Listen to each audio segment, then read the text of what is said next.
Hello dear students, so today we are going to take up new topic, that is nervous system, that is from chapter number 3, biological basis of human behavior, for class 11th.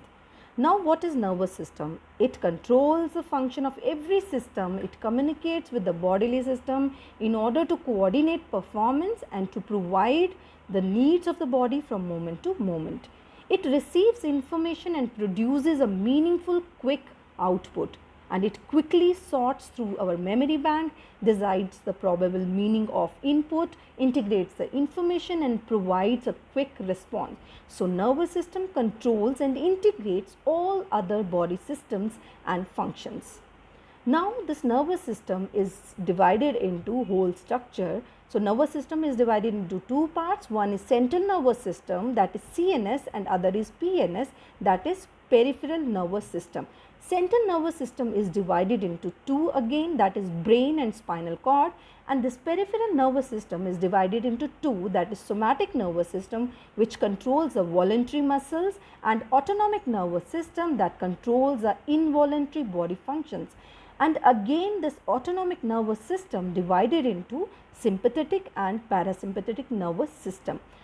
So the central nervous system, your brain, and includes your brain and spinal cord, as you can see in this picture. So we will talk about today about peripheral nervous system. This PNS is composed of all the neurons and nerve fibers that connects the central nervous system to the rest of the body. This peripheral nervous system is divided into two, as I have told you, somatic nervous system and autonomic nervous system. Now you can see from this diagram also the whole human nervous system. You can see the central nervous system that includes your hindbrain, midbrain and forebrain, plus your spinal cord, and this peripheral nervous system that includes somatic nervous system, which deals with the voluntary muscles, and autonomic nervous system that deals with the involuntary muscle system. Now this somatic nervous system consists of two types of nerve called cranial nerves and spinal nerves. Cranial nerve associated with the head and neck area and are involved in transmission of both sensory and motor information. There are 12 pairs of cranial nerves and are designated by number and name, and there are three types of cranial nerves, like we have already studied: sensory nerves, motor nerves and mixed nerves. The spinal nerves that are originating from the spinal cord, and there are 31 pairs of spinal nerves that are named in relation to their location of spinal cord. Each pair has mixed nerve, that is sensory and the motor nerve, and their function is they collect the sensory information from all over the body except the head region and send them to spinal nerve that carry it to the brain. Now motor impulses coming down from brain and are sent to the muscles by the motor fibers of the spinal nerves. And now we'll talk about autonomic nervous system, and it governs activity which are normally not under direct control of individuals. It controls internal functions such as breathing, blood circulation, stomach contraction, emotional reaction, etc. Now this autonomic nervous system has two divisions, sympathetic division and parasympathetic division. Now we'll talk about the sympathetic division. It deals with the emergence when the action must be quick and powerful.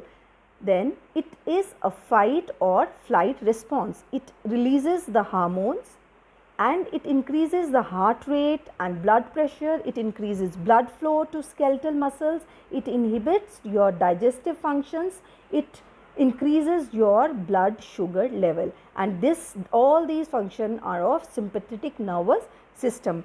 And now we'll talk about the parasympathetic nervous system. Now this parasympathetic nervous system is concerned with the conservation of energy. Whatever action and lot of speed taken by the sympathetic nervous system can be slowed down by parasympathetic nervous system. Now this parasympathetic nervous system is monitoring the routine of the internal system of body, because this saves the energy from the body.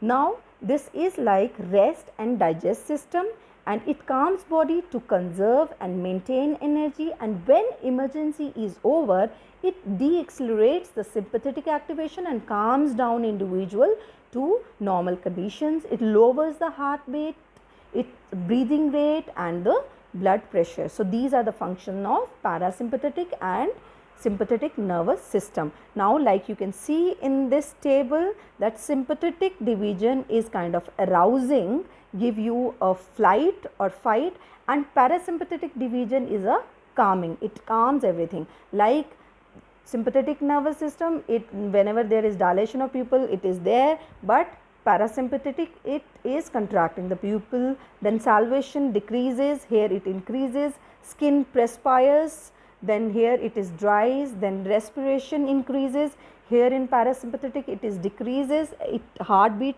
accelerates in sympathetic division, and then here it slows down, digestion it inhibits, and in other side it activates, it secretes the hormones and it decreases the secretion of stress hormones. So this is the difference between your sympathetic and parasympathetic nervous system. I hope you have understood the concept of nervous system, the whole structure that we have already studied in our previous sessions, and if any query you can call or message me. Thank you and have a nice day.